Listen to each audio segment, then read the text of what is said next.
The Varaxian Dominion had ruled the galaxy for 3,000 years. No species had ever defeated them. No species had ever come close. They were the ultimate hunters, the apex predators of the known universe. And every corner of civilized space knew their name with fear. The Varax had evolved on a world called Keth Prime, a planet so dangerous that most species would have died within hours of landing. The storms never stopped. The predators grew as large as buildings. The very air carried toxins that could dissolve weaker life forms. But the Varax had not only survived this nightmare world, they had conquered it. They had eaten every creature that tried to eat them. They had become the thing that everything else feared. Standing 9 feet tall, the Varax were built for killing. Their bodies were covered in black exoskeletons, harder than most metals. Their forearms ended in claws that could tear through steel. Their legs were jointed in ways that let them run faster than any vehicle and jump distances that seemed impossible. But their most terrifying feature was their senses. A Varax could hear a heartbeat from a mile away. They could see heat signatures through solid walls.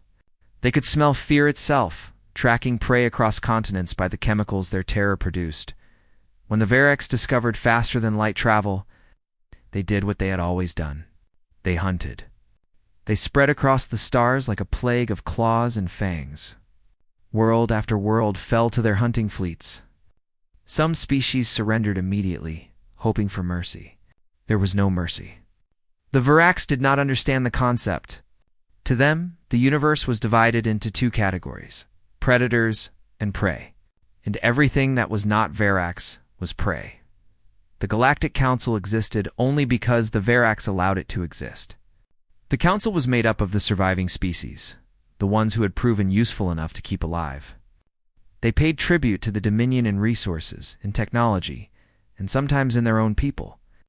Certain Varaxian nobles considered hunting sentient beings to be the highest form of sport. Entire planets were designated as hunting grounds, where captive populations were released and tracked for entertainment. High Predator Kethvel is one of the most decorated hunters in Varaxian history. He had personally killed over 400 sentient beings in ritual hunts. He had led campaigns that had ended entire civilizations. His name was spoken in whispers across 1,000 worlds. When young Varax trained for their first hunts, they studied his techniques.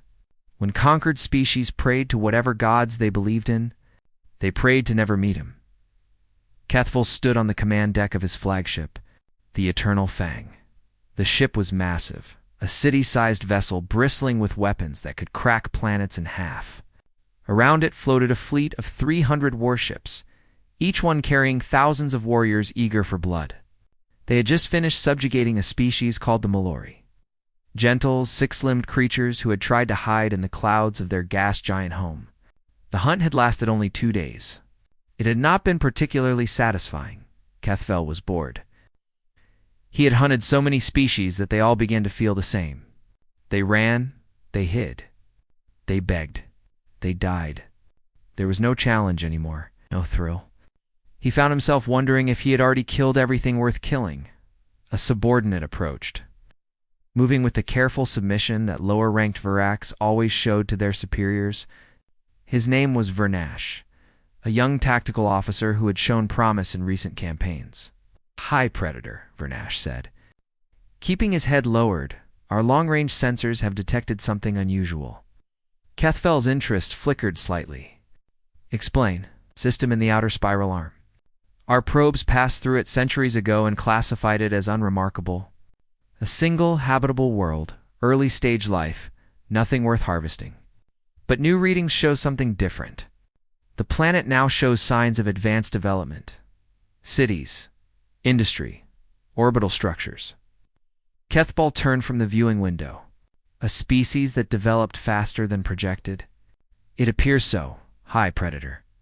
They have not yet achieved faster-than-light travel, but they are close, perhaps within a few generations. Standard Dominion protocol dictated that pre-FTL species should be observed and evaluated before contact. The Galactic Council had rules about such things. Rules the Varax had agreed to follow in exchange for certain political advantages. Developing species were to be studied, classified, and then approached according to their potential threat level. Kethval had never cared much for protocols. What do we know about these creatures? He asked. Vernash pulled up the data on a holographic display. They call their world Earth. They call themselves humans. Physically, they are unremarkable. Soft bodies, no natural armor, no claws, poor senses compared to most species. They are slow, weak, and fragile. Their only notable feature is an unusually large brain relative to body size. Intelligent prey, Kethval said. Those are sometimes more interesting. There is one other detail. High predator. Our historical probes recorded something unusual about their development. This species has spent most of its existence at war with itself. They have fought constant conflicts over territory, resources, ideology. They have developed weapons capable of destroying their entire planet and have come close to using them. They appear to be violent to an almost pathological degree. Kethval's mandibles clicked together in what passed for a Varaxian smile. Violent prey. Perhaps this hunt will be interesting after all. Should I notify the council of our intentions? Vernash asked. Protocol requires. I know what protocol requires, Kethval interrupted. Protocol is for species who fear consequences. We are Varax. We do not fear anything. We are the consequence that others fear. He turned back to the window, staring out at the endless stars. Somewhere out there was a small blue world filled with creatures who did not know they were about to die. They were probably going about their little lives right now, building their little cities, fighting their little wars. They had no idea that the greatest predator in the galaxy had just noticed them. Set course for this Earth, Kethval commanded. Inform the fleet that we hunt. Vernash bowed and retreated to carry out the order. Around the Eternal Fang, 300 warships began to move. Their engines flared with light that could be seen from distant planets. Their weapons systems hummed with barely contained destruction. High predator. Kethval felt something he had not felt in a very long time. Anticipation. Perhaps these humans would provide some entertainment before they died. Perhaps they would run in interesting ways or hide in clever places. Perhaps some of them would even try to fight back, as some prey species did in their final desperate moments. It did not matter, of course. The outcome was already decided. It had been decided the moment Kethval gave the order. The humans simply did not know it yet. In 3,000 years, the Virax had never lost a hunt. They had never retreated from a battle. They had never met a species. They could not crush. They had also never met humans, but they were about to. The Varaxian fleet dropped out of hyperspace, like a swarm of metal locusts descending on a field of grain. 300 warships materialized in the darkness between Earth and its moon, their hulls gleaming with the cold light of distant stars. At the center of the formation sat the Eternal Fang, so massive it seemed less like a ship and more like a moving fortress. High Predator Kethval observed the blue planet through the viewing window of his command deck. It was a pretty world, he admitted. The swirls of white clouds, the deep blue oceans, the patches of green and brown that marked the continents. It reminded him slightly of paintings he had seen of what Keth Prime would have looked like before his ancestors had stripped it of resources. A peaceful world. A soft world. A world that had never known true predators. That was about to change. Report, Kethval ordered. Vernash stepped forward with the tactical analysis. We have completed our scan of the planet and surrounding space. The humans have approximately 8 billion individuals spread across the main land masses. Their technology is primitive, but functional. Chemical propulsion rockets, basic orbital stations, planetary communication networks. They have nuclear weapons, but nothing that could threaten our shields. They have detected our arrival. Their communication channels are filled with confused transmissions. Confused, Kethval repeated. Of course they are confused. They have never seen anything like us. They are attempting to communicate. High Predator. Broadcasting mathematical sequences and linguistic patterns. Standard first contact protocols for a developing species. Kethval waved a clawed hand dismissively. Let our translators work. I want to hear what these creatures have to say before we begin. Sometimes the prey says amusing things. The translation systems worked quickly.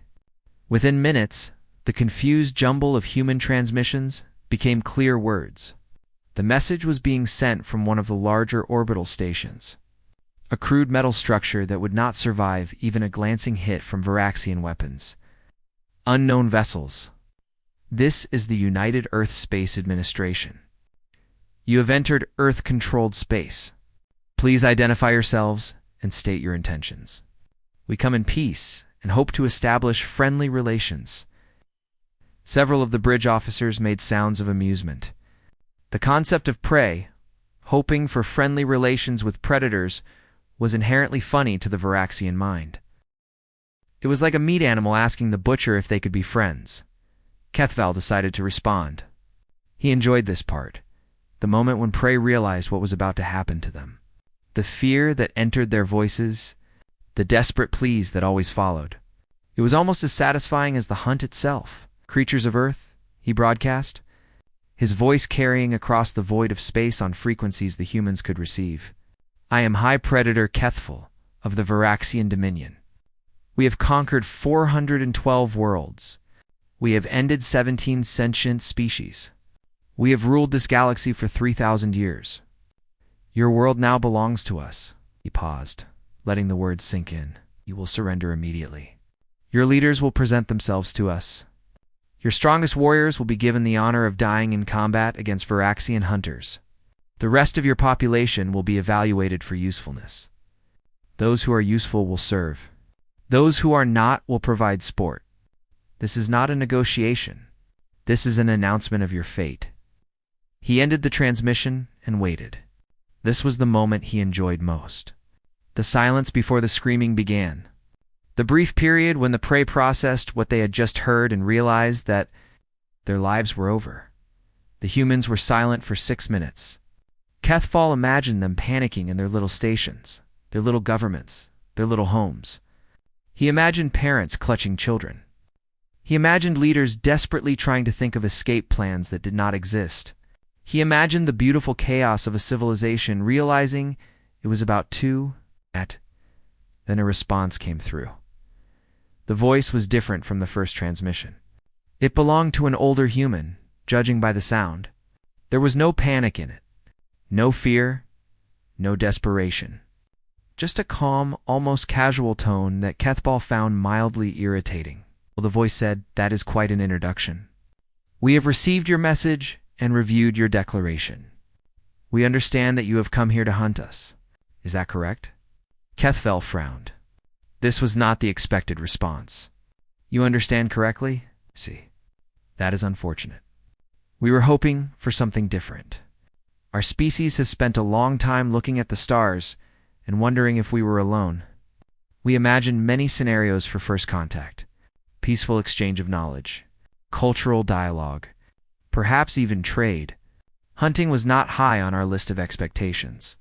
"Your expectations are irrelevant," Kethval replied. "You are prey. You do not get to choose your fate. You only get to accept it." There was a pause. Then that strange sound came through the transmission. Kethval's translator struggled with it for a moment before identifying it as laughter. The human was laughing. Prey, the human repeated. "You know, that is an interesting word. It implies a certain relationship. The strong and the weak. The hunter and the hunted. The one who kills and the one who dies. Your species has spent 3,000 years at the top of that relationship. You have never been on the other side of it, because we are the apex predators of this galaxy," Kethval said, his irritation growing. "We have no equals. We have no competition. We are the ultimate hunters." "That is what the lions thought too," the human said, "and the wolves, and the bears, and every other predator on our little planet. They were all bigger than us, stronger, faster, better natural weapons, and we killed them all. Not because we were more powerful, but because we refused to be prey." Kethval's eyes narrowed. "Are you threatening us?" "No. I am educating you. You have made an error in your classification. You looked at our bodies and saw soft flesh and dull claws. You saw weakness, but you did not look at our history. You did not see what we have done to every predator that ever tried to hunt us. We did not survive by running. We survived by hunting back. The transmission carried more of that strange laughter. You say you have come to hunt us? Very well, we cannot stop you from trying. But I think you should know something before you land your ships and send your warriors. We have been the apex predators of our world for 200,000 years. Not because we are the strongest, but because we are the most stubborn, the most creative, and the most willing to do whatever it takes to win. Every creature that ever tried to make us prey is either dead or hiding from us in fear. The human's voice hardened. You want to hunt humans? Go ahead, land your ships. Send your best. But remember this warning when things start going wrong. You are not the first predator to underestimate us. And like all the others, you will learn the truth too late. The transmission ended. Kethval stood in silence for a long moment. Around him, his officers waited nervously. No prey species had ever spoken to the Virax like that. No conquered world had ever issued warnings instead of pleas. Finally, Kethval's mandibles clicked together in a smile. It's interesting, he said. Very interesting. Perhaps this hunt will be entertaining after all. He turned to his tactical officer. Prepare the landing forces. We begin immediately. The order was given. Thousands of Viraxian warriors began loading into dropships. The greatest hunters in the galaxy were going to Earth. They could not wait to prove the humans. Wrong. The first Viraxian dropships landed in a region the humans called Siberia. Kethval had chosen it deliberately. His tactical officers had identified it as one of the most hostile environments on the planet. A vast frozen wilderness where few humans lived and temperatures dropped far below freezing. If the Virax could hunt here, they could hunt anywhere. And Kethval wanted to start with a demonstration of dominance before moving to the populated areas 20. Elite hunters stepped off the dropships into the snow-covered forest. These were not ordinary warriors. Each one had killed dozens of sentient beings across 100 different worlds. They wore the ceremonial armor of the Viraxian hunting class, decorated with the bones and teeth of their most impressive kills. They carried plasma rifles capable of turning trees into ash, but many preferred their traditional weapons. Hunting blades forged from the metals of conquered worlds, net launchers designed to capture prey for slow killing, tracking devices that could follow a heartbeat across miles of terrain. Kethval led the group personally. He had not participated in a ground hunt for many years, preferring to direct operations from orbit. But something about the human transmission had intrigued him. He wanted to see these creatures up close. He wanted to understand what made them think they could challenge the greatest. Predators in the galaxy. The forest was dense and quiet. Snow fell softly between the trees. The temperature was well below what most species could survive. But Viraxian exoskeletons were designed for extreme conditions. They barely noticed the cold. Spread out, Kethval ordered through the communication system. Standard hunting formation. Find me something to kill. The hunters dispersed into the trees, each one moving with the deadly grace of a born predator. Their sensors swept the area, looking for heat signatures, movement, any sign of human presence. The readings showed nothing. The forest appeared empty. This did not surprise Kethval. The humans had surely detected their landing. Any sensible prey would have fled the area immediately. They would have to track them to their hiding places. That was fine. The Virax were patient hunters. For 3 hours, they moved through the frozen wilderness. They found animal tracks in the snow. They found abandoned structures that might have been human dwellings. They found evidence that people had been in the area recently. But they found no humans. Then Verteth disappeared. He was one of the most experienced hunters in the group, a veteran of campaigns that had ended entire species. One moment his life sign pulsed steady on Kethval's tactical display. The next moment, it was simply gone. No distress signal. No energy discharge. No sound. Just silence. Kethval stopped moving. Verteth report. No response. Hunting party. Converge on Verteth's last position. The hunters moved quickly through the trees, weapons raised, senses alert. They found the spot where Verteth had been standing. The snow was disturbed. There were marks in the frozen ground.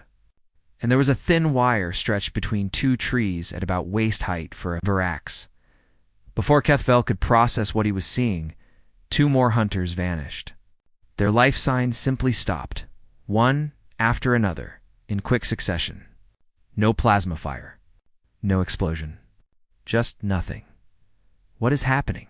One of the younger hunters demanded, his voice carrying the first notes of something that sounded almost like fear.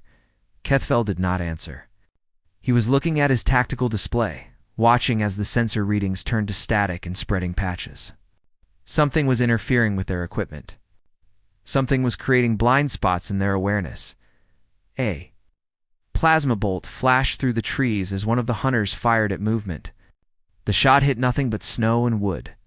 Two other hunters joined in, filling the forest with bright energy that turned trees to ash and melted snow into steam. They were shooting at shadows.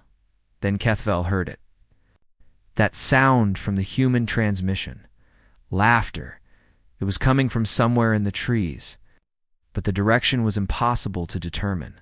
It seemed to come from everywhere at once. Another hunter vanished. Then another. Retreat, Kethvel commanded. Back to the dropships. Now, the remaining hunters began moving quickly through the forest. They no longer looked like apex predators. They looked like prey. Fleeing from something they could not see or understand, the formation broke apart as each hunter tried to find the fastest route to safety. Kethvel heard a scream from somewhere behind him, then another from his left, then silence. He ran. High Predator Kethvel, the most decorated hunter in Varaxian history, ran through the frozen forest like a frightened animal. His heart pounded against his exoskeleton. His breath came in sharp gasps. He had not felt this way since he was a child on Keth Prime.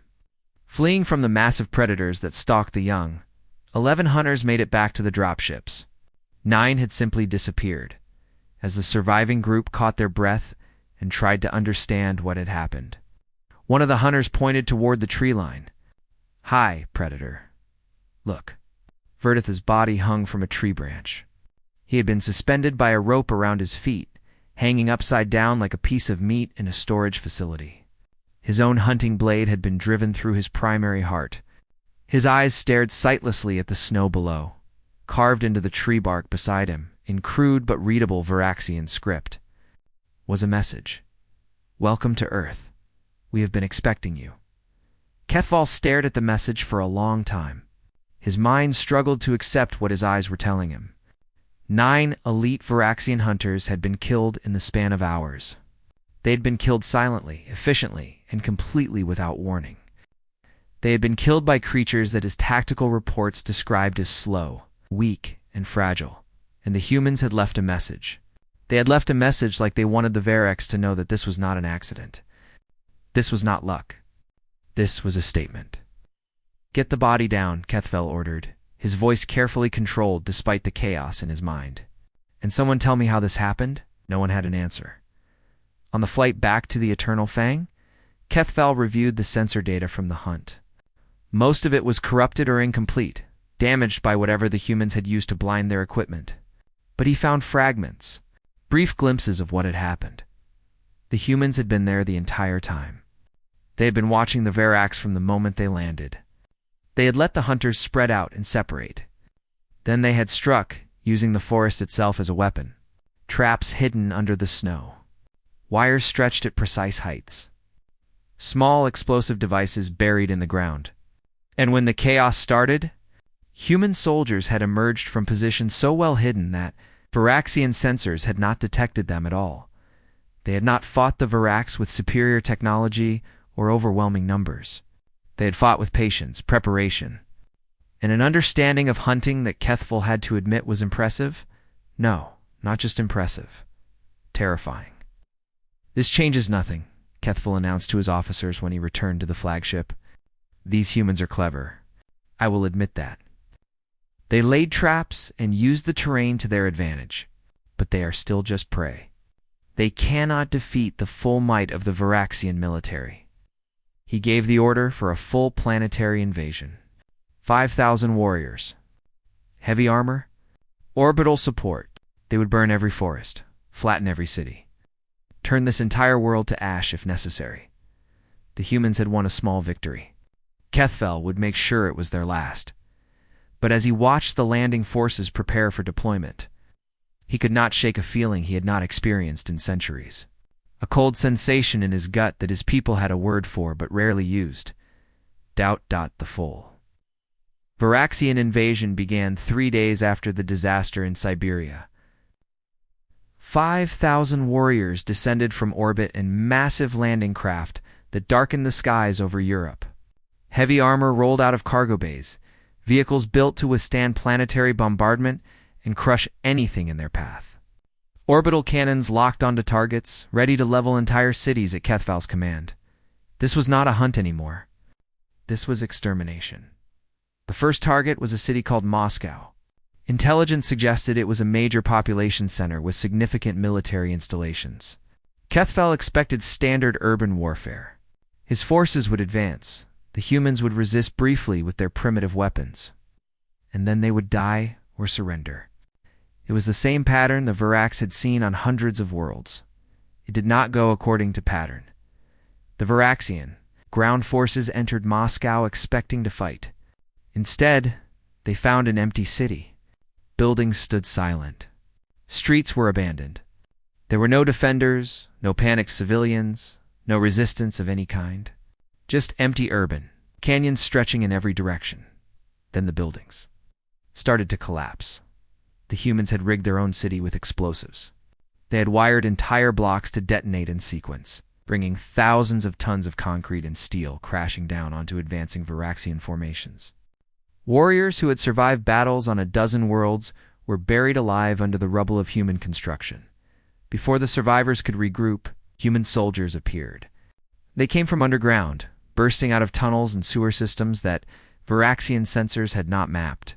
They carried projectile weapons that punched holes through Varaxian armor at close range.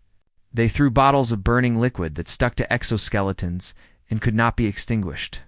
They attacked in small groups, killed as many Varax as they could, and then disappeared back into their tunnels before reinforcements could. Kethval lost 800 warriors on the first day of the Moscow campaign. He adapted. He ordered his forces to avoid urban areas entirely. Using orbital strikes to destroy cities from above instead of fighting through them on the ground, the humans could not hide in buildings that had been reduced to glass and ash. The humans adapted to. On the 5th day, the Varax discovered that orbital superiority meant nothing against an enemy who refused to stay in one place. Human military units abandoned fixed positions entirely. They scattered into the countryside in small groups, each one operating independently, each one dangerous. Varaxian patrols would be ambushed, the attackers would vanish, and there would be no base to retaliate against. Kethval tried using aircraft to hunt down these mobile groups. The Varax had complete control of the skies. Human aircraft were primitive things that Varaxian fighters destroyed within seconds of detecting them. Then the humans started falling from the sky. The first incident happened over a region. It's called Poland. A Varaxian troop transport was flying at what should have been safe altitude when something crashed through its armored hull. Sensors showed it was a human. A single human wearing some kind of crude rocket propulsion system strapped to their back. The human had flown directly into the transport's engine intake and detonated an explosive device on impact. The transport fell from the sky. 200 Varax died. Within days, there were reports of similar attacks across every front. Humans were strapping explosives to their bodies and using them as weapons. They were crashing vehicles loaded with fuel into Varaxian formations.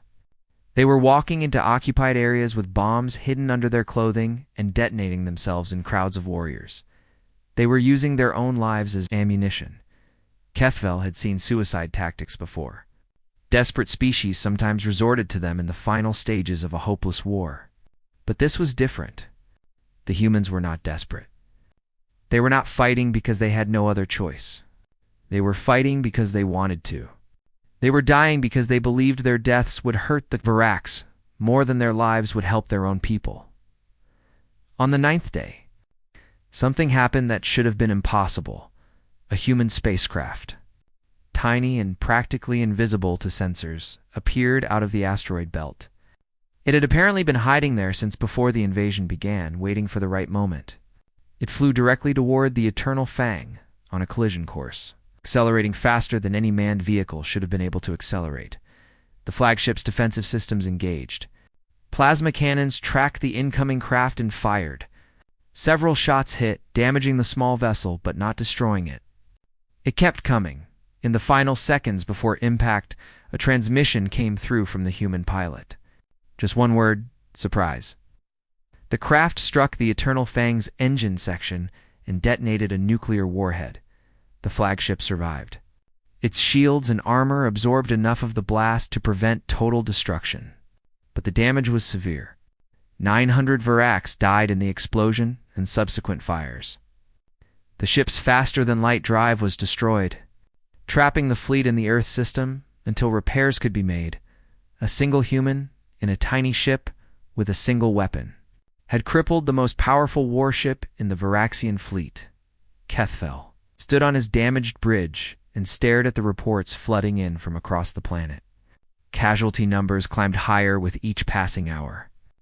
4,000 Virax dead in 17 days. More warriors lost than in the last 5 conquests combined, and the humans were not weakening. If anything, they seemed to be getting stronger. Every Viraxian tactic was met with a human counter. Every adaptation was matched. The humans learned, they adjusted, and they kept killing. His tactical officers finally said what Kethvel had been avoiding. "Hi, Predator," Vernesh said carefully. "Our losses are approaching unsustainable levels. At current rates, we will lose our entire ground force within another month. And replacement troops cannot arrive for at least 3 months due to supply line distances." "What are you suggesting?" Kethvel asked, though he already knew. "The humans do not fight like any species we have encountered. They do not behave like prey. They do not run when they should run. They do not surrender when they should surrender. They do not value their own lives the way other species do." Vernash paused. "I am suggesting that we consider strategic withdrawal and request reinforcements before engaging further. Retreat." He was suggesting retreat. Kethvel wanted to kill him for the insult. The Virax did not retreat. The Virax had never retreated. In 3,000 years of galactic conquest, no enemy had ever forced a Viraxian fleet to withdraw. But looking at the numbers, looking at the reports, looking at the faces of his surviving officers, Kethvel realized something that shattered everything he had believed about his people, their place in the universe. They were losing, not because the humans were stronger. They were not. Not because the humans had better technology. They did not. Not because the humans outnumbered them significantly enough to matter. They did not. The Virax were losing because the humans refused to accept that they should lose. "Begin withdrawal procedures," Kethbal said. The words tasted like poison in his mouth. All forces returned to orbit. "We leave this system," no one argued. No one questioned. They had all seen enough. The greatest hunters in the galaxy were running from creatures they had classified as soft, slow, and weak. And as the dropships lifted off from Earth's surface, as the battered fleet began to limp away from the blue planet they had come to conquer, Kethfel knew that the universe had just changed forever. The Virax had finally found something they could not hunt. They had found humanity. The news spread across, as the galaxy like fire through dry grass. At first no one believed it. The Viraxian Dominion defeated. The greatest hunters in known space forced to retreat? It had to be a mistake. It had to be propaganda. It could not possibly be true. Then the reports were confirmed. The Galactic Council received official transmission from the Viraxian fleet. High Predator Kethvel, the legendary hunter who had ended civilizations, had ordered a full withdrawal from a primitive world called Earth. The Dominion had lost 4,000 warriors. Their flagship had been crippled, and they were running from creatures who had not even achieved faster-than-light travel. The council chambers erupted into chaos. Representatives of 100 species talked over each other, trying to understand what they were hearing. Some laughed nervously. Some wept with something that might have been hope. Many simply sat in stunned silence, unable to process a galaxy where the Verax could be beaten. Then Kethvel's official after-action report was released to the Council. It was the most important document in galactic history. Not because of what it said about the battle, but because of what it said about humanity. The report began with a simple statement that made Council members gasp. Veraxian Dominion officially recommends immediate cessation of all hostilities against the species known as humans. Further engagement is inadvisable and likely to result in unacceptable losses. The report continued with Kethvel's analysis. He wrote without ego, without excuses, without any attempt to minimize what had happened. He wrote with the clinical precision of a hunter who finally understood that he had become the hunted. The humans are not exceptional warriors, the report stated. Their reflexes are slow compared to most sentient species. Their senses are dull. Their bodies are fragile. They lack natural armor, claws, or any biological weapons worth noting. In direct physical combat, a single Verax should be able to defeat 10 or more humans without significant difficulty, and yet they defeated us. They defeated us because physical strength is not what makes a predator. The humans have something more valuable than strong bodies. They have minds that refuse to accept defeat. They have spirits that would rather die than surrender. They have a capacity for violence that exceeds anything we have encountered in 3,000 years of galactic conquest. We evolved to be hunters. We are built for it. Hunting is in our blood and our bones. But the humans chose to be hunters. They made themselves into predators through will and determination. They looked at every creature on their world that was bigger, stronger, and more dangerous than them, and they decided that those creatures would be prey. They did not win because they were better than us. They won because they wanted to win more than we did. Every human we killed was replaced by 2 more who were angry about the death. Every tactic we used was studied, analyzed, and countered. They learned from our attacks and adapted faster than should have been possible. They turned their own cities into weapons. They turned their own bodies into bombs. They fought with a ferocity that I have never seen in any species. Most importantly, they were not afraid of us. We have built our empire on fear. Every species we conquered feared us, and that fear made them weak. The humans looked at us and saw something to kill. They did not cower. They did not beg. They fought. I have hunted over 400 sentient beings across 100 worlds. I have ended species that existed for millions of years before my people achieved spaceflight. But I have never encountered anything like humans. I do not believe such a thing exists elsewhere in the galaxy. They are unique, and they are dangerous beyond anything our classification systems can measure. The report ended with a warning that would echo through galactic history. Do not hunt humans. Do not provoke them. Do not give them a reason to come looking for us, because they will. They are coming to space soon. They will spread across the stars like they spread across their own world. And when they arrive, they will remember how we greeted them. If we are lucky, they will be willing to forgive. If we are not lucky, they will do to us what they did to every other predator they ever faced. They will make us prey. The Council voted unanimously to offer humanity peaceful contact and full membership in galactic civilization. No tribute. No submission. Full equality with any species in the Council.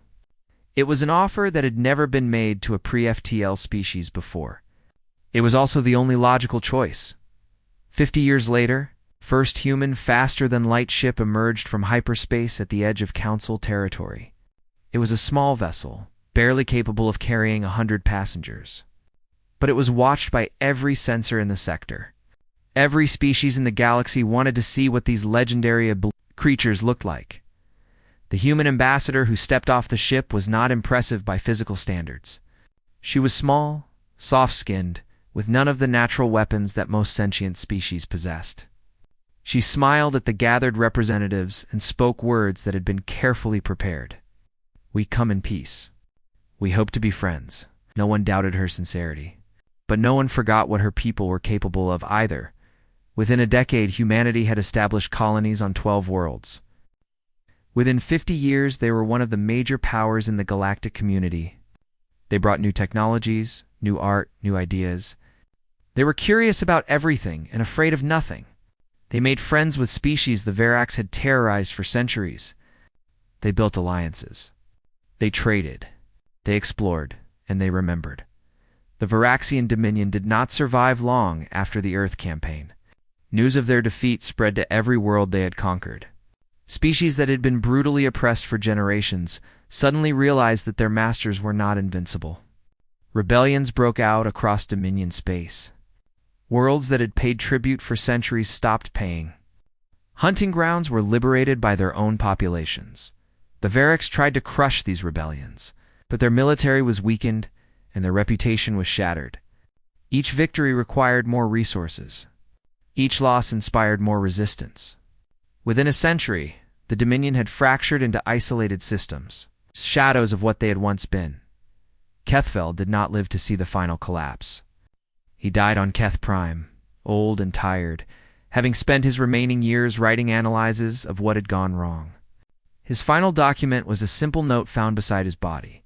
We thought we were the apex predators. We were wrong. There is no apex. There is only the species too stubborn to accept being prey. That phrase became humanity's unofficial motto in galactic society. Other species adopted it too, especially those who had suffered under Veraxian rule. It represented something new in the galaxy, a philosophy that had not existed before humans arrived. The old order was based on strength. The strong dominated the weak. The hunters killed the prey. That was how things had always worked. Humanity introduced a different idea. Strength meant nothing against a species that would not submit. Power meant nothing against people who would rather die than be ruled. The true measure of a species was not how hard they could hit, but how hard they could be hit and keep fighting. The galaxy learned this lesson the hard way. They learned it from creatures they had dismissed as primitive and soft. They learned it from a species that had spent its entire existence fighting for survival against a hostile universe, and they never forgot. Centuries later, when young aliens asked their parents about the history of the galaxy, one story was always told. The story of how the greatest predators in known space came to a little blue world expecting easy hunting. The story of how those predators were broken, humiliated, and driven away by creatures who should have been nothing more than food.